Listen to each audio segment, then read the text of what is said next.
Hello and welcome to Ninja Prep. This is Kapil Goyal, your educator and mentor for PG physics. तो जो भी बच्चा preparation कर रहा है यूपी जीडीसी एग्जाम की या फिर यूपी एचईएससी असिस्टेंट प्रोफेसर एग्जाम की, तो आई होप ये जो सीरीज चल रही है प्रैक्टिस क्वेश्चन वाली आप लोगों के लिए काफी यूजफुल हो रही होगी। साथ ही साथ सेट के भी बहुत सारे क्वेश्चंस मैंने डिस्कस किए हुए हैं, तो वो भी आप लोगों के लिए उतने ही यूजफुल हो रहे होंगे।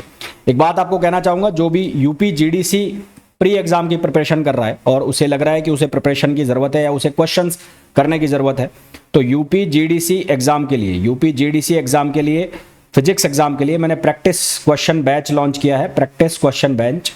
और ये जो बैच है ये ऑलरेडी लॉन्च हो चुका है, जिसमें आपको लगभग 1500 के आसपास प्रैक्टिस क्वेश्चंस देखने को मिलेंगे वीडियो सॉल्यूशन के साथ। और ये जितने भी सॉल्यूशंस होंगे या जितने भी पीडीएफ फाइल्स होंगे उन्हें आप डाउनलोड कर सकते हैं। तो अगर आप बैच ज्वाइन करना चाहते हैं, सेम बैच यूपी एचईएससी के लिए भी है और यूपी एचईएससी का भी एग्जाम होने वाला है अप्रैल में, आपको पता है। तो अगर आप लोग कोई भी इंटरेस्टेड हैं ये प्रैक्टिस क्वेश्चन बैच ज्वाइन करने के लिए, तो आपको एप्लीकेशन डाउनलोड करना है Ninja prep app by Kapil sir, Ninja prep app by Kapil sir. और ये एप्लीकेशन आप डाउनलोड करोगे, वहां पर स्टोर में जाओगे तो आपको ये दोनों बैच दिख जाएंगे। और फिर भी आपकी कोई क्वेरी होती है तो आप, जो मेरा व्हाट्सएप नंबर है 8955241577 पर आप कॉल करके या व्हाट्सएप से मेरे से क्वेरी या आपकी जो भी चीज़ें हैं जो आपको जानना है वो आप पूछ सकते हैं। तो चलिए स्टार्ट करते हैं आज के सेशन को। तो पहला जो क्वेश्चन हमें दिख रहा है उसमें बोला है find the number of states available for electron n equals to 2 in hydrogen. n equals to 2 state के लिए, हाइड्रोजन एटम के लिए नंबर ऑफ स्टेट्स हमें बताने हैं कितने होंगे। तो सबसे पहले नंबर ऑफ स्टेट्स की बात कर लें फॉर n इक्वल्स टू 2 के लिए। तो अगर हम बात करें फॉर n इक्वल्स टू 2, है ना, n इक्वल्स टू 2, तो मैंने आपको ये बताया था कि जो l वैल्यू है, तो टोटल l वैल्यू कितनी होती है, टोटल l वैल्यूज वो कितनी होती है 0 to n-1। तो इसके हिसाब से n इक्वल्स टू 2 है, तो इसके लिए क्या वैल्यू होगी, 0 से कहां तक होगी n-1 यानी कि 1 तक। तो l की दो वैल्यू होगी, तो एक होगी 0 और एक कौन सी वैल्यू होगी 1। तो यहां पर l की दो वैल्यू बन सकती है, एक बनेगी 0 और एक बनेगी 1। और फिर हमने बात की थी कि जो ml की वैल्यू है वो कितनी होती है 2l + 1, और कहां से कहां तक होती है -l2 और +l तक ये वैल्यू होती है। तो l जब 0 है तो ml की वैल्यू कितनी आएगी, 0 आएगी, एक ही आएगी, और वो क्या वैल्यू आएगी 0। तो इस केस में ml की वैल्यू क्या आएगी 0। और जब l की वैल्यू 1 है तो 1 के लिए ml की वैल्यू कितनी आएगी 3, और वो कौन कौन सी होगी -l से l, यानी कि -1 0 और +1। तो -1 0 और +1 ये तीन वैल्यू आ जाएगी किसकी, ml की, l इक्वल्स टू 1 स्टेट के लिए, है ना, l इक्वल्स टू 1 के लिए तीन वैल्यू और l इक्वल्स टू 0 के लिए एक वैल्यू। तो यहाँ पर ये वैल्यू कौन कौन सी आ जाएगी, ये आ जाएगी -1, 0 और एक वैल्यू आ जाएगी 1। तो यहाँ स्टेट कौन कौन सी बनेगी, तो हाइड्रोजन एटम के लिए बनाना है तो यहाँ स्फेरिकल हार्मोनिक हम यूज करते हैं, आपको ये ध्यान होगा।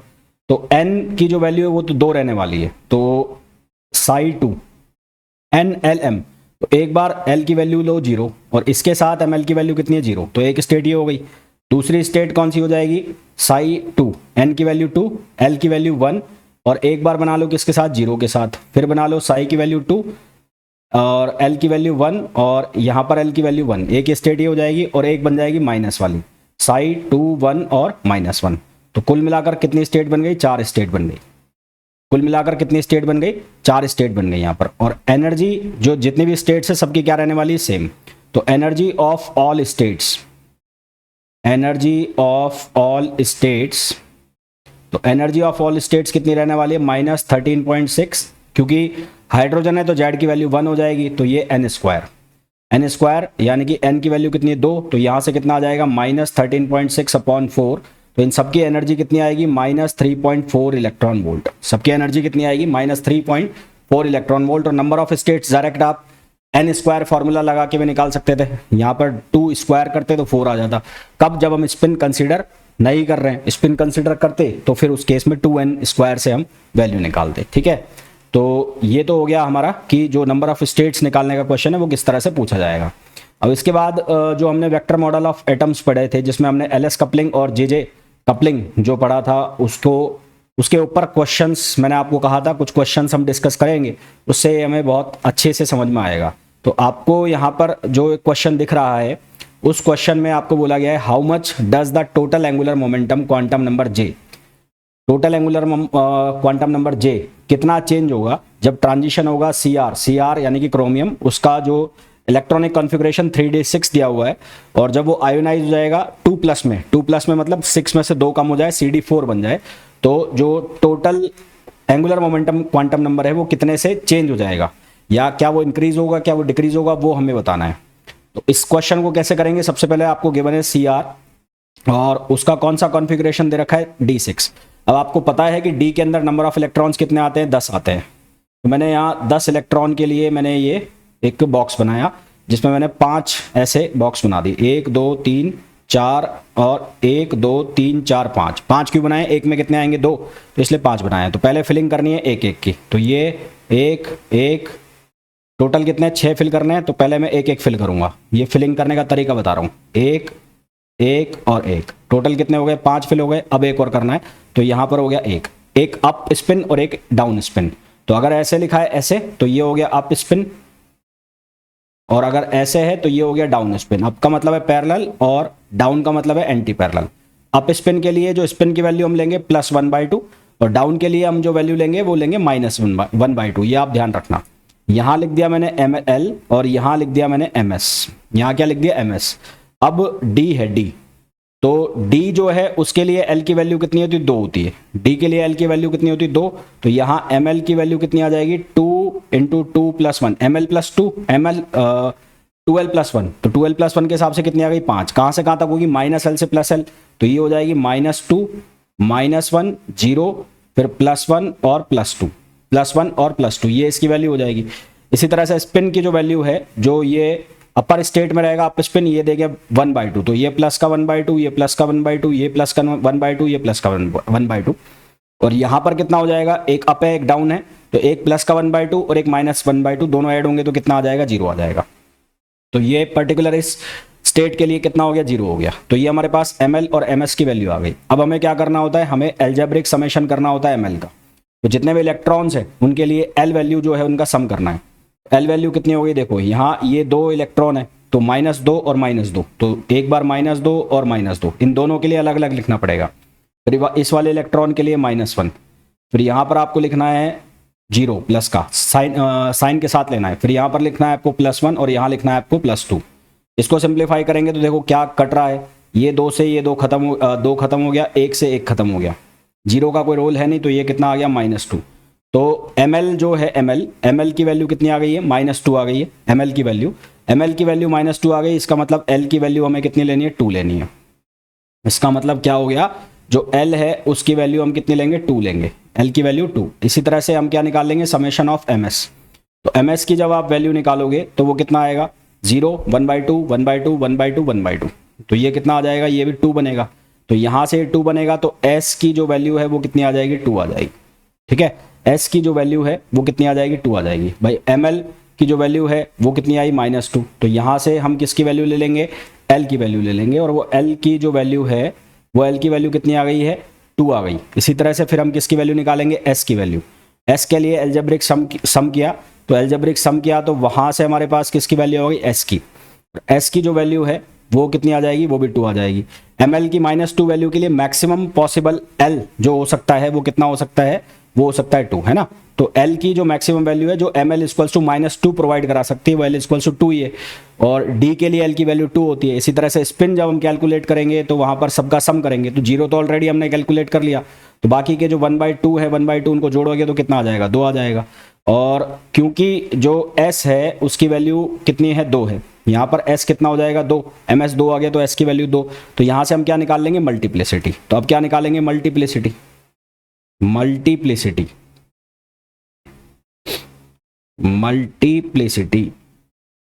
तो यहां से हम निकालेंगे मल्टीप्लिसिटी कैसे निकालेंगे 2s + 1, तो ये हो गया 2 × 2 + 1, ये कितना हो जाएगा 5।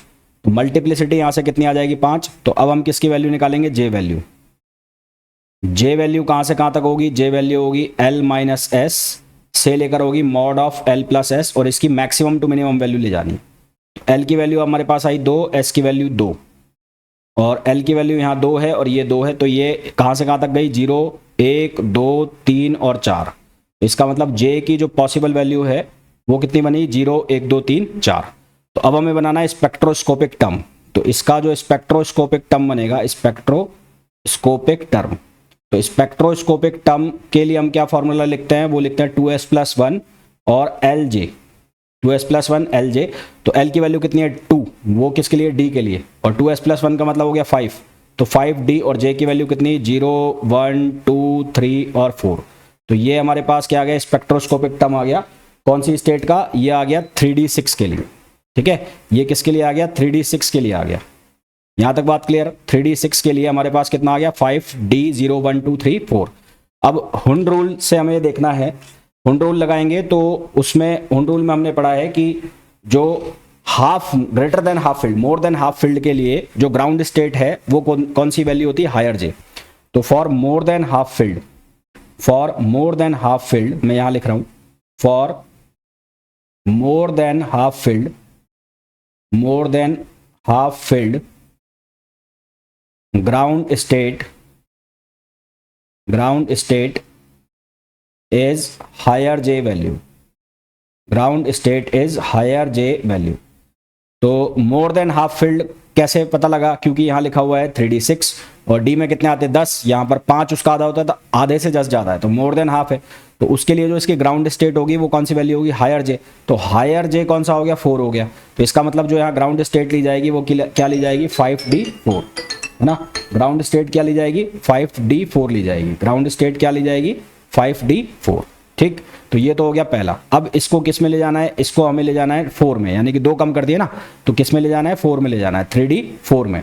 तो अब इसको हमें 4 में ले जाना है, तो 4 के लिए वैसे ही फिलिंग करनी है जैसे पहले करनी थी। तो अब इसको हमें ले जाना है CR2+ में, इसको ले जाना है हमें CR2+ में। नाउ फॉर CR2+, तो CR2+ का मतलब हो गया, ये हो गया 3D4, और इसके लिए हमारे पास जो कॉन्फ़िगरेशन बनेगा वो 1 2 3 4, तो 1 2 3 4 5 ये हो गया। तो एक यहाँ फिल हो गया, एक यहाँ फिल हो गया, एक यहाँ फिल हो गया और एक यहाँ फिल हो गया। अब ये तो पहले की तरह फिल होंगे, तो ये हो गया ML और ये हो गया MS। तो यहाँ -2, यहाँ -1, यहाँ 0, यहाँ +1, यहाँ +2, यहाँ +½ ये भी +½ ये भी +½ और ये भी +½ तो एल्जेब्रिक समेशन ऑफ ML जब आप करोगे तो ये बनेगा -2 -1 +0 +1 और +2। तो यहाँ से क्या आएगा हमारे पास, +2 तो आएगा ही नहीं ना, +2 में तो खाली पड़ा है।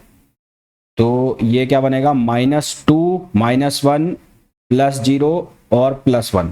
तो 1 से 1 कैंसिल हो गया, तो हमारे पास ML की वैल्यू आई -2। तो यहाँ से अगेन L की वैल्यू कितनी आएगी, 2 आएगी।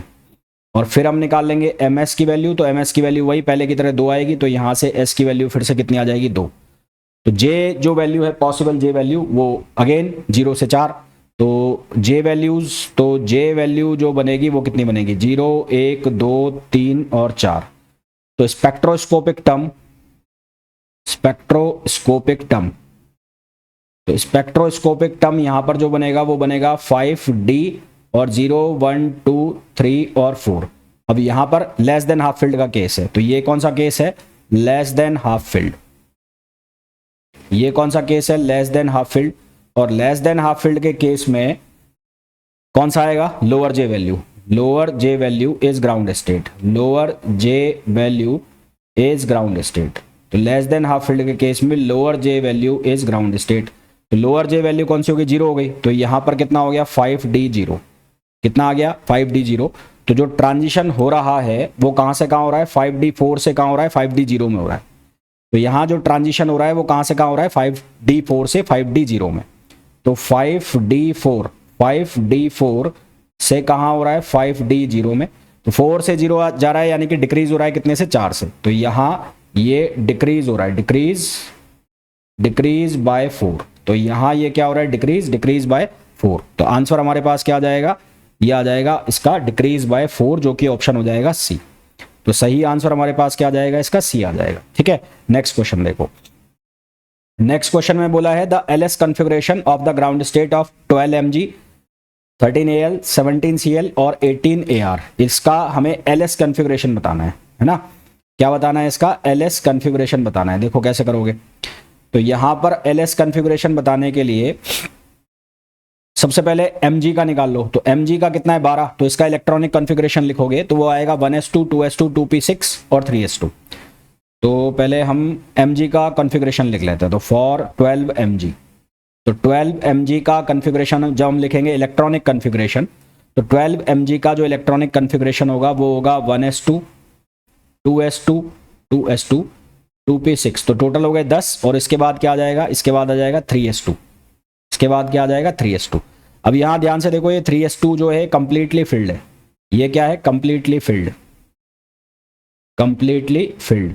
तो ये कंप्लीटली फिल्ड है, तो कंप्लीटली फिल्ड के लिए L की वैल्यू कितनी जाती है 0 और स्पिन की वैल्यू कितनी जाती है 0, तो इसलिए यहां पर L की वैल्यू कितनी हो जाएगी 0 और S की वैल्यू कितनी हो जाएगी 0। ये आप बात याद रखेंगे कि कंप्लीटली फिल्ड के लिए L और S दोनों की वैल्यू कितनी हो जाती है 0 हो जाती है।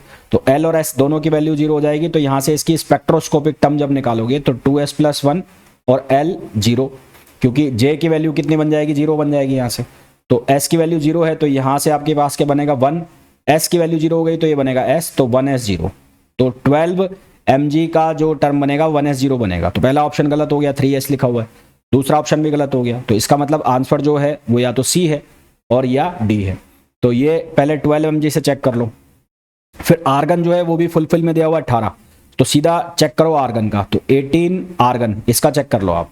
तो आर्गन का जब कॉन्फ़िगरेशन लिखोगे तो आर्गन का कॉन्फ़िगरेशन क्या लिखा जाएगा, आर्गन का कॉन्फ़िगरेशन लिखा जाएगा 1s2 2s2 2p6, कितना हुए 10, 3s2 12 और 3p6, और ये भी 18 हो गया। तो यहां पर ये भी जो है कंप्लीटली फिल्ड है, ये भी क्या आ गया कंप्लीटली फिल्ड,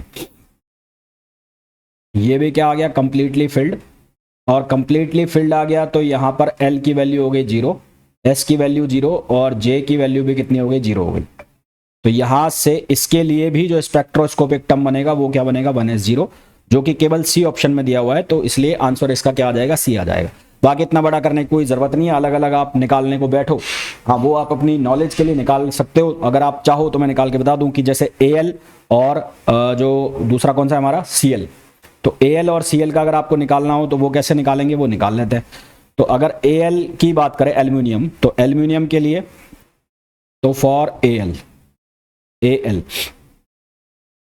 तो AL के लिए जो इसका एटॉमिक नंबर है वो है 13, तो इसका इलेक्ट्रॉनिक कॉन्फ़िगरेशन क्या लिखेंगे, वो लिखेंगे 1s2 2s2 2p6 3s2 और 3p1।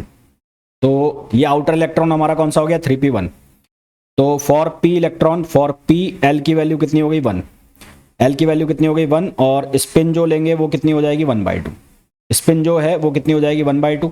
तो यहां से मल्टीप्लिसिटी कितनी आ जाएगी 2s + 1, इसकी वैल्यू कितनी बन जाएगी 2 इंटू 1/2 + 1, तो ये कितना आ जाएगा 2 आ जाएगा। मल्टीप्लिसिटी कितनी हो गई 2 हो गई, और फिर हम वैल्यू निकाल लेंगे J की, तो J की वैल्यू कहां से कहां तक होती है L - S से कहां तक होती है L + S, L - S से कहां तक होती है L + S तक वैल्यू होती है L + S, तो L - S, L की वैल्यू 1 और ये माइनस, तो ये हो गया 1 - 1/2 से ये वैल्यू कहां तक हो गई 1 + 1/2, तो ये कितना हो गया 1/2 से 3/2, 1/2 से 3/2 वैल्यू हो गई। तो ये कौन सी स्टेट है लेस देन हाफ फील्ड, तो लेस देन हाफ फील्ड के लिए लेस देन हाफ फील्ड, तो लेस देन हाफ फील्ड का जो केस है हुंड रूल के अकॉर्डिंग, उसके लिए जो ग्राउंड स्टेट बनेगी लोअर J वैल्यू, तो ग्राउंड स्टेट यहां पर कौन सी बनेगी lower J value, lower J value, तो लोअर J वैल्यू बनेगी, तो इसका मतलब इसकी जो स्टेट बनेगी वो कितनी बनेगी 2p और J की वैल्यू 1/2, तो 2p 1/2, जो कि हमारे पास ऑप्शन होगा शायद, तो यही ऑप्शन है 2p 1/2। इसी तरह से आप किसके निकाल सकते हो, इसी तरह से सिमिलरली आप किसके लिए निकाल सकते हो, इस क्रोमियम के लिए भी क्लोरीन के लिए निकाल सकते हो। समझ आ गया, तो इस तरह से करना है। हालांकि ये जो P वाला था, सॉरी ये जो एल्यूमिनियम वाला था, इसको करने की ज़रूरत थी नहीं, आंसर हमारे पास ऑलरेडी आ चुका था, फिर भी हमारी नॉलेज के लिए हमें पता होना चाहिए कि निकल कैसे रही है। तो PAL की मैंने आपको बता दिया निकाल के, CL की आप खुद निकाल लोगे। अब मोर देन हाफ फील्ड का और लेस देन हाफ फील्ड का केस एक बार देख लेना, उसके बाद इजीली सॉल्व हो जाएगा। अगला क्वेश्चन है भाई, अगला क्वेश्चन है कि जो इलेक्ट्रॉनिक कॉन्फ़िगरेशन है 22Ti, तो हमें दिया हुआ है 22Ti और इसका जो इलेक्ट्रॉनिक कॉन्फ़िगरेशन है वो आर्गन, और आर्गन के बाद कितना 3d2 और 4s2। तो ये जो 4s2 है, 4s2, ये 4s2 कंप्लीटली फिल्ड है। ये जो 4s2 है ये कंप्लीटली फिल्ड है, कंप्लीटली फिल्ड है। तो ये कंप्लीटली फिल्ड है तो इसको हम कंसीडर नहीं करेंगे, तो इसको कंसीडर नहीं करेंगे, नॉट कंसीडर्ड। तो हम किसको कंसीडर करेंगे, 3D को कंसीडर करेंगे। ठीक है, तो हम किसको कंसीडर करेंगे, 3D को। तो हमने बाहर निकाल लिया किसको, 3D को बाहर निकाल लिया। ठीक है ना, ये यहाँ पर स्पेशल एक कैच है इस क्वेश्चन में, इसको आपको ध्यान रखना है कि यहाँ पर आपको किसको उठाना है, 3D को उठाना है। 4s2 को आप कंसीडर क्यों नहीं कर रहे हैं कि वो कंप्लीट फील्ड का केस हो गया, तो 4s2 हो गया। अब ये इक्विवेलेंट इलेक्ट्रॉन का केस है। कौन सा इलेक्ट्रॉन हो गया, इक्विवेलेंट, है ना। ये कौन सा केस हो गया, इक्विवेलेंट इलेक्ट्रॉन, क्योंकि डी के अंदर ही दो हैं। तो ये कौन सा इलेक्ट्रॉन हो गया, इक्विवेलेंट इलेक्ट्रॉन, इक्विवेलेंट इलेक्ट्रॉन्स। तो ये इक्विवेलेंट इलेक्ट्रॉन्स का केस है। तो इक्विवेलेंट इलेक्ट्रॉन का केस है, सबसे पहले L1 की वैल्यू कितनी हो जाएगी, 1, 2, L1 की वैल्यू 2 और L2 की वैल्यू भी कितनी हो जाएगी, 2, क्योंकि D दिया हुआ है तो दोनों सेम में, तो L1 L2 दोनों 2 हो गए। और इसी तरह से S1 की वैल्यू 1/2 और S2 की वैल्यू भी कितनी हो जाएगी, 1/2। तो यहां से कैपिटल L निकाल लोगे आप, तो कैपिटल L की जो वैल्यू है L1 plus L2 plus L3 ऐसे करके निकालते हैं ना, फिर L प्लस S करेंगे, LS कपलिंग। तो L1 प्लस L2 की वैल्यू निकालोगे तो वो कहां से कहां तक जाएगी, मैक्सिमम से मिनिमम, तो वो L1 माइनस L2 से लेकर कहां तक जाएगी, L1 प्लस L2। और ये वैल्यू कितनी हो जाएगी, ये 0 और एक आएगी 4, तो मिनिमम से मैक्सिमम जाना है, तो 0, 1, 2, 3 और 4, तो ये 4 टर्म्स आ गए। इसी तरह से यहां निकाल लोगे तो यहां जो वैल्यू बनेगी वो बनेगी 0 और 1। यहां दो वैल्यू बनेगी, कौन कौन सी, 0 और 1। अब आपको इसकी स्पेक्ट्रोस्कोपिक टर्म बनाना है। तो स्पेक्ट्रोस्कोपिक टर्म कैसे बनेंगे वो ध्यान से देखना। सबसे पहले आप S इक्वल्स टू 0 के लिए बना लो। तो S और यहां पर ले लिया मैंने L, यहां ले लिया L और यहां लिख लिया मैंने इनके स्पेक्ट्रोस्कोपिक टर्म, स्पेक्ट्रोस्कोपिक टर्म। ठीक है, यहां क्या लिख लिया मैंने, स्पेक्ट्रोस्कोपिक टर्म। तो S की वैल्यू पहले मैंने 0 ले ली। तो आप ये ध्यान रखना, इक्विवेलेंट इलेक्ट्रॉन के केस में, मैं नोट लगा के लिख देता हूं, फॉर इक्विवेलेंट इलेक्ट्रॉन, नोट लगा के लिख रहा हूं मैं यहां पर, for equivalent electron, equivalent electron for singlet, for singlet, singlet का मतलब होता है S की वैल्यू 0, सिंगलेट का मतलब है S की value 0, L is taken even, L is taken even. Singlet के लिए L की वैल्यू क्या ली जाती है, इवन ली जाती है। L की हमारे पास कौन सी वैल्यू, 0, 1, 2, 3, 4, तो कौन कौन सी आएगी, 0, 1 नहीं आएगा, 2 आएगा, 3 नहीं आएगा, कौन सा आएगा, 4 आएगा। तो स्पेक्ट्रोस्कोपिक टर्म कौन से बनेंगे, 2S प्लस 1 से तो बनेगा 1, 0 के लिए क्या हो जाएगा S, और J की वैल्यू L प्लस S होती है तो यहाँ पहले कितना आ जाएगा, 0। फिर दूसरे में यहाँ पर तो 1 ही आना है। फिर ये L इक्वल्स टू 2, 2 कब होगा, D के लिए, तो यहाँ पर क्या आ जाएगा, D, तो दूसरे पे आ जाएगा D, और 0 S प्लस L की वैल्यू कितनी हो जाएगी, J, तो वो कितना बन जाएगा, 2। फिर यहाँ पर कितना आएगा, ये 1 ही आएगा, और ये S P D F E G, तो यहाँ पर कितना आएगा, G, और ये कितना आ जाएगा, 4। तो स्पेक्ट्रोस्कोपिक टर्म कौन कौन से हो गए इसके, वो हो गए 1s0, 1d2 और 1g4, ये तो तीनों है। अब जो आपको ऑप्शन दिया हुआ है, 1s0 है, आ रहा है, 1d2 आ रहा है, और उसके बाद 1g4 यहाँ पर नहीं है। तो हमें पूछा है which notation is not possible in this configuration, कौन सा इसमें पॉसिबल नहीं है। तो 1s0 और 1d2 ये दोनों तो हमें दिख गए, ये दोनों तो हमें दिख गए, तो यानी कि ये दोनों तो आंसर है नहीं। अब बचा हमारे पास 1f3 और 3p0, तो वो हम निकाल लेते हैं। तो वो कैसे निकालेंगे, अब हमारे पास दोबारा से टेबल बनाओ, दोबारा से टेबल बनाओगे 1 के लिए, तो यहाँ पर L और यहाँ पर आ जाएगा स्पेक्ट्रोस्कोपिक टर्म, ये क्या आ जाएंगे, स्पेक्ट्रोस्कोपिक टर्म्स। तो स्पेक्ट्रोस्कोपिक टर्म्स अब जब निकालोगे तो अब L की वैल्यू 1 लोगे, और जब S की वैल्यू 1 लोगे, और ट्रिपलेट के लिए S की वैल्यू 1 का मतलब हो गया ट्रिपलेट, तो ट्रिपलेट के लिए L की वैल्यू क्या ली जाएगी, ऑड। तो ऑड वैल्यू कौन कौन सी हो गई, 1 और 3, दो वैल्यू हो गई ऑड की, 1 और 3, ये दो वैल्यू हो गई। ठीक है, ऑड की दो वैल्यू हो गई, 1 और 3, 1 और 3। तो यहां से 2s प्लस 1, 2s प्लस 1 का मतलब क्या बनेगा, 3। तो S प्लस L, J की वैल्यू निकलेगी तो 0 से लेके और 2 तक, तो 0 1 2 तीन वैल्यू जाएगी, तो कौन कौन सी बनेगी? 3p0, ये बनेगा 3p0, ये बनेगा 3p1 और ये बनेगा 3p2, 3p0 3p1 और 3p2।